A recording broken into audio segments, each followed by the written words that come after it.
cansado del camino, pues fue y se sentó en el pozo. Y vino la mujer samaritana. Y en el versículo 7 del capítulo 4 dice: vino una mujer de Samaria a sacar agua, y Jesús le dijo: dame de beber. Pues sus discípulos habían ido a la ciudad a comprar de comer. La mujer samaritana le dijo: ¿cómo tú, siendo judío, me pides a mí de beber, que soy mujer samaritana? Porque judíos y samaritanos no se trataban entre sí. Es decir, en otras palabras, no se hablaban entre ellos. Los samaritanos habitaban en la parte de Samaria, por eso se llamaban samaritanos, y eran una mezcla, los samaritanos, una mezcla de judíos y asirios. Porque cuando Israel fue llevado cautivo, te lo explica en Segunda de Reyes capítulo 17, pues fueron a llevar, vació aquella tierra el rey de Asiria y se los llevó todos cautivos como esclavos. Entonces cogió parte de los asirios y los llevó a la parte norte, o sea, a Samaria, para que habitaran. ¿Qué pasa? Que en la parte de Samaria, ya cuando los lleva, había judíos, es decir, que habían habitado allí, de la parte sur de Jerusalén y todo aquello, pues lógicamente habían ido a habitar judíos y se mezclaron. Entonces, lo que sucedió que los judíos rechazaron a estos samaritanos, porque además los samaritanos, aunque adoraban al Dios de Israel, pero lo mezclaban también con cierto paganismo, que todavía los samaritanos que pudieron volver a Israel, pues siguen haciendo esa misma práctica, y ellos dicen que tienen la verdad, ¿no? Entonces, bueno, había una discusión muy grande y una división muy grande entre ellos. Y ustedes no, que ustedes son mestizos, no queremos nada con ustedes. Y los samaritanos, pues nosotros somos los verdaderos. Y así había discusión. Y entonces no se hablaban, no se trataban, eran enemigos, ¿verdad? Lo mismo que tenemos aquí en España. Aquí mismo en Cataluña están los independentistas y los que no somos independentistas, ¿verdad? Y entre ellos, pues, hay discusión. También se llevan mal con los de Sevilla y, en fin, divisiones. Pero, ¿qué es lo que hace Cristo aquí? Jesús sabía que había esta división. ¿Y qué es lo que va? ¿Quién es el primero que inicia la conversación con la mujer? Jesús. ¡Aleluya! La mujer fue allí, perdón, y estaba muda. Sabía que Jesús era judío. Se daba cuenta. Entonces, muda, que no me hablo yo con... y Jesús va, qué humildad, ¿verdad? Dame de beber. Claro, la mujer, pues, bueno, pero ¿este hombre de qué va? Pero no sabe que no nos hablamos. Entonces, el Señor va a la suya, amén. Ahí lo que vemos es que se rompe todo. Ahí tenemos que aprender a convivir, amén. ¿Te encuentras con un independentista? Pues que Dios lo bendiga. Ni discutir del asunto. Es más, ni hablar del asunto, hablar normal. Se acabó. Aunque sean cristianos, aunque no estemos de acuerdo, pero hay que tratar de forma normal. Amén. Porque esa es la manera también en que podemos traer a las personas a Cristo. Con el enfrentamiento no conseguimos nada. Y de esa manera por lo menos tratamos, lo que es por nuestra parte, de estar en paz con todos los hombres. Y lo dice la palabra, en cuanto a lo que a vosotros corresponde, tratar de estar en paz con todos los hombres. Amén. Así que, claro, la mujer le dice: ¿cómo tú, siendo judío, me pides a mí de beber, que soy mujer samaritana? Está en interrogante, lo cual se entiende es que le está dando una pregunta y un poco así: ¿por qué? ¿Cómo es que tú me diriges la palabra? Claro, la mujer se tenía que dar cuenta que Jesús era un hombre, y en aquel entonces los hombres, la autoridad era tremenda, ¿no? Y que se está humillando. Es el primero que está hablando con ella. Y le pide de beber, le pide un favor. Aleluya. Ahora, Jesús le dice en el 10, si conocieras el don de Dios y quién es el que te pide, dame de beber, tú le pedirías y él te daría agua viva. Aleluya. O sea, tú de momento me has negado el agua, hija mía, me lo has negado. Sin embargo, yo te daría agua viva. Aleluya. Tú no me das nada, pero yo sí te voy a dar agua viva. Amén. Dios mío, el amor de Cristo, ¿verdad? Vemos la diferencia entre el hombre y Dios. Una diferencia tremenda, ¿verdad? Ahora la mujer comienza a extrañarse y dice, la mujer le dijo, Señor, no tienes con qué sacarla, el pozo es hondo, ¿de dónde pues tienes agua viva? Es como, digamos, un poco de momento de incredulidad. Me estás diciendo cosas que no tienen sentido. Tú me vas a dar a mí agua viva. Si no, a ver, ella traía cántaro. ¿Y de dónde vas a sacar tú el agua? ¿De dónde? Entonces ahí el Señor empieza a indagar en el corazón de la mujer. Y la mujer le dice, ¿acaso eres tú mayor que nuestro padre Jacob, que nos dio este pozo, de cual bebieron él y sus hijos y sus ganados? O sea, se está metiendo con él. ¿Tú quién te has creído que eres? Amigo. Respondió Jesús y le dijo, cualquiera que bebiere de esta agua volverá a tener sed. Mas el que bebiere del agua que yo le daré no tendrá sed jamás, sino que el agua que yo le daré será en él una fuente de agua que salte para vida eterna. Ahora, el asunto aquí es muy interesante y que esta tarde estaba meditando en él. El Señor está comparando el pecado, el que come del pecado, con la sed del agua. Es decir, de la misma manera que nosotros bebemos agua y volveremos a tener sed, ¿verdad? Y bebemos y otra vez sed y vendrá la sed. Así le está diciendo a la mujer samaritana, es lo mismo, porque es a ella que está dirigiendo, es lo que a ti te pasa. Nunca te sacia de tener hombre, hija. Te cansas de uno y vas a por otro. Y así es el pecado. Es decir, todo el que en esta vida practica el pecado, nunca se saciará de pecado. El ojo no se sacia de ver, ni el oído de oír. Aleluya. Por eso cuando una persona fuma, es un vicio mundano, se envicia y no puede dejar de fumar, tiene que volver a fumar. El que se droga, se tiene que volver a drogar. El que comete pecado de infidelidad, va a seguir cometiendo pecado de infidelidad, porque no se sacia nunca. Y el Señor lo compara con el agua, de la manera que el hombre y la mujer no se sacia porque el agua es necesaria, de la misma manera la persona que peca no se va a saciar de pecado. Y ahí entonces el Señor pone la solución. La única solución es el agua que yo doy. Grita fuerte amén. Gloria al Señor. Por eso, cuando venimos a Cristo, las personas cambian. Cuando hay una entrega de verdad, las personas cambian. Por eso yo cambié. Por eso Emiliano, que en paz descanse, cambió.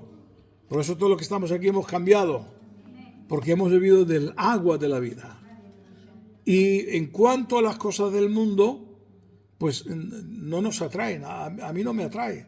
Sí, lo digo con todo mi corazón. Antes de conocer a Cristo me atraían. Ahora no. Aleluya. Ahora no me gusta. Me gusta la cosa de Dios. Y yo lo he dicho, lo digo. El evangelio de hoy día no es el evangelio que yo conocí. ¿Verdad? Los jóvenes de mi época no se les ocurriría ir a ningún sitio de diversión ni de nada. Porque estábamos orando, buscábamos a Dios. Era distinto. Hoy día los jóvenes son diferentes, ¿verdad? parece que necesitan un poquitito del mundito. No, es triste, ¿no? Pero es así. Es el último tiempo. Y es como que necesitan, pero esto no es malo, esto son los antiguos que no saben, pero esto no es malo. Y yo no juzgo a nadie, ¿no? Pero es que a mí no me sacia, a mí no me llena. Yo no digo de ninguna manera que sea malo que los jóvenes vayan a lugares sanos, y que estén juntos, en armonía. No, eso no tiene nada que ver. Pero cuando escuchamos por diferentes partes que tienen que hacer ciertas actividades para llenar el vacío, yo me pongo malo, ¿verdad? Porque algunos llegan hasta las discotecas y por aquí cerca había un sitio y en Barcelona también había iglesias que tenían cuartos para que no se fueran al mundo, a la discoteca, pues le hacían la discoteca en la iglesia. Claro, ¿qué es lo que sucedió? Dice, no, pero es que un cassette que pone música, pero es que con la música se ponían a bailar. Y claro, luego ocurrió lo que ocurrió, el pecado. Y hubo embarazos, y hubo cosas, y aquello fue un escandalazo. Ese es el problema, claro, que no tienen la culpa a veces los pastores, honestamente, sino que, también puede ser en el sentido que hay que ponerse firme a veces, y también a veces, pues, para que no se vayan, pues hay gente que les permite todo, ¿no? Pero eso, ¿qué significa? Que no son llenos con el mensaje de la palabra del Señor. No son llenos a la hora de orar. Les cuesta mucho estar en la iglesia, ¿verdad? Y entonces lo tienen que llenar con otras cosas. Ese es el problema. Entonces, cuando esto ocurre, el agua viva no está.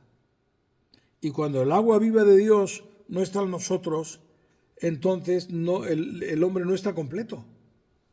No está completo, el hombre y la mujer. Y necesita saciarse de otras cosas. Hay un problema ahí, ¿verdad? Pero el Señor lo dice con mucha claridad. La mujer le dijo, Señor, dame esa agua para que no tenga yo sed, ni venga aquí a sacar el agua. La mujer no entendió todavía. Y ha dicho, hombre, pues si tú tienes un agua que no voy a tener que venir aquí a sacarla con el trabajo que cuesta, porque claro, en aquel entonces había que ir con los cántaros a una distancia, volverlo, ¿verdad? Y hombre, pues dame esa agüica que está pensando todavía en un sentido humano, ¿verdad? Pero el Señor no es humanamente que le está hablando al alma. Jesús le dijo, ve, llama a tu marido y ven acá. Claro, el Señor tiene que andar en el corazón porque quiere un cambio en su vida. Dios quiere un cambio en nosotros para arrancar de esta mujer el pecado, todo lo que había hecho, que se había llevado los hombres que había encontrado, se lo había quitado a los demás, ¿verdad? Entonces, claro, ahí el Señor le está sacando, tirando de la lengua. No tengo marido. Ahí se queda. No le quito la verdad. Esconde. Se queda ahí. Amigo, ya, samaritana, no tienes marido. Es la imagen, ¿no? que la mujer quería guardar, esa imagen de mujer decente. Tremendo. Pero el Señor lo que quiere es su arrepentimiento. No le importa si es samaritana, si es gentil, al Señor no le importa. El Señor quiere el arrepentimiento. Y para ir al arrepentimiento tiene que apuntarle al pecado. Por eso en muchas iglesias el pecado no se va. Porque no meten cuchilla contra el pecado, no hablan de él. Solamente, perdónenme la expresión, muchas iglesias hablan todo peloterismo. Las profecías, todo jauja. Eres el mejor, Dios te ama. Y todos se hincan de filera para que le profetice. Y hay muy pocas iglesias que realmente apunten al pecado. Entonces, cuando no se habla del pecado, claro, no hay redargüimiento. Y al no haber redargüimiento, caen en el pecado. Porque para que el Espíritu Santo haga trabajo, hay que hablar del pecado. Mi mensaje no gusta a mucha gente, yo lo sé. Porque va directo. Va directo. Pam, pam. El otro día le tuve que decir, bueno, a una persona, porque claro, yo prediqué de cierto pecado y se sintió, pues, aludido.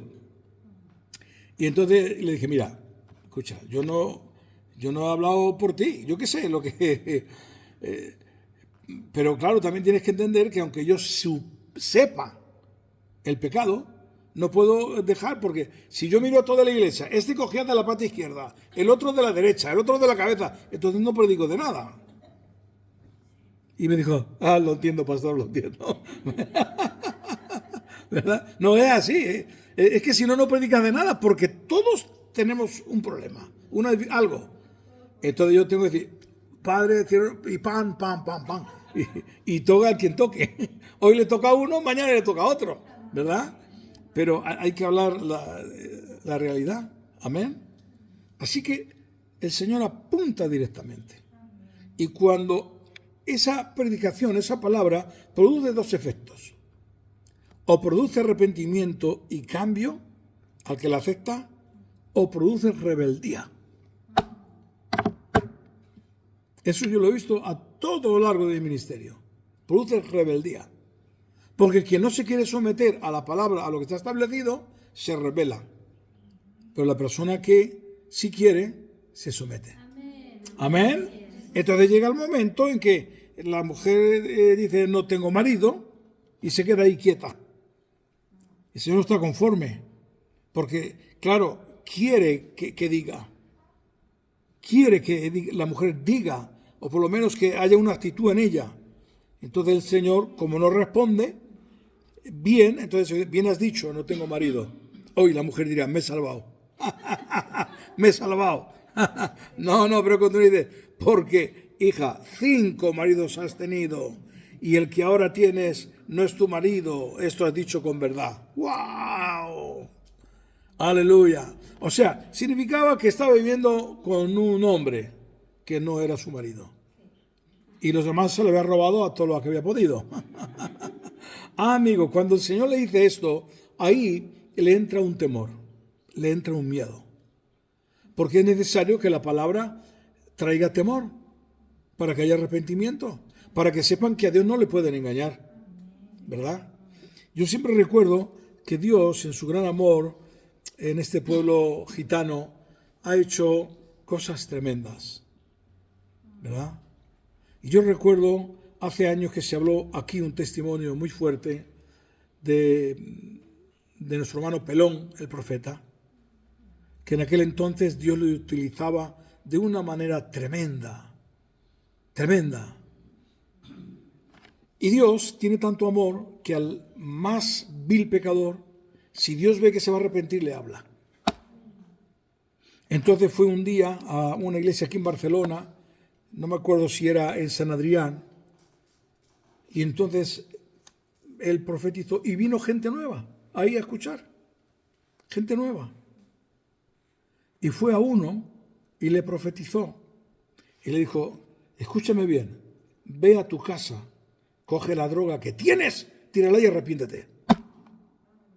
El gitano le entró un temblor. Se fue a su casa, agarró la droga y la quemó y se entregó a Cristo.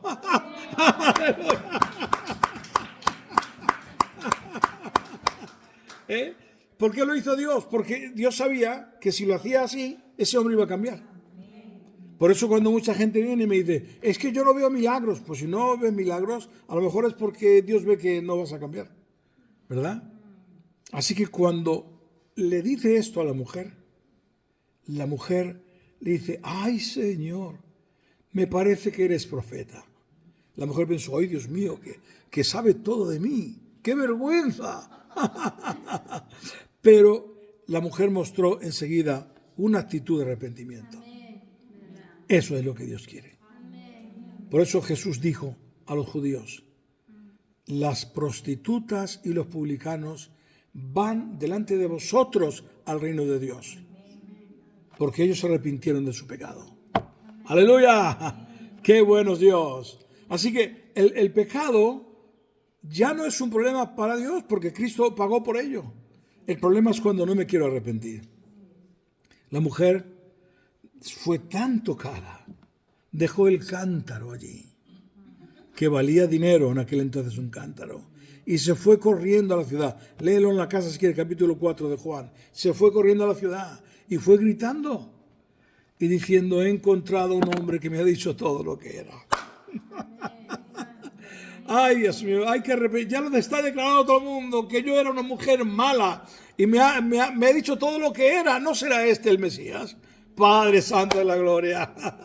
El amor de Dios. La mujer revolucionó tanto, ¿verdad? Lo que digo, que cuando el Señor fue a Samaria y le dijo: ya no creemos por lo que tú nos has dicho, sino porque nosotros hemos visto que este es el Hijo de Dios, el Mesías. Gloria a Dios. Aleluya. El Señor nos ayude, ¿verdad?, a nosotros a ser testimonio, porque Dios a través de nosotros puede hacer grandes cosas. A veces con el silencio, ¿verdad?, sin decir nada, simplemente con nuestro comportamiento, la gente se da cuenta, hay algo distinto.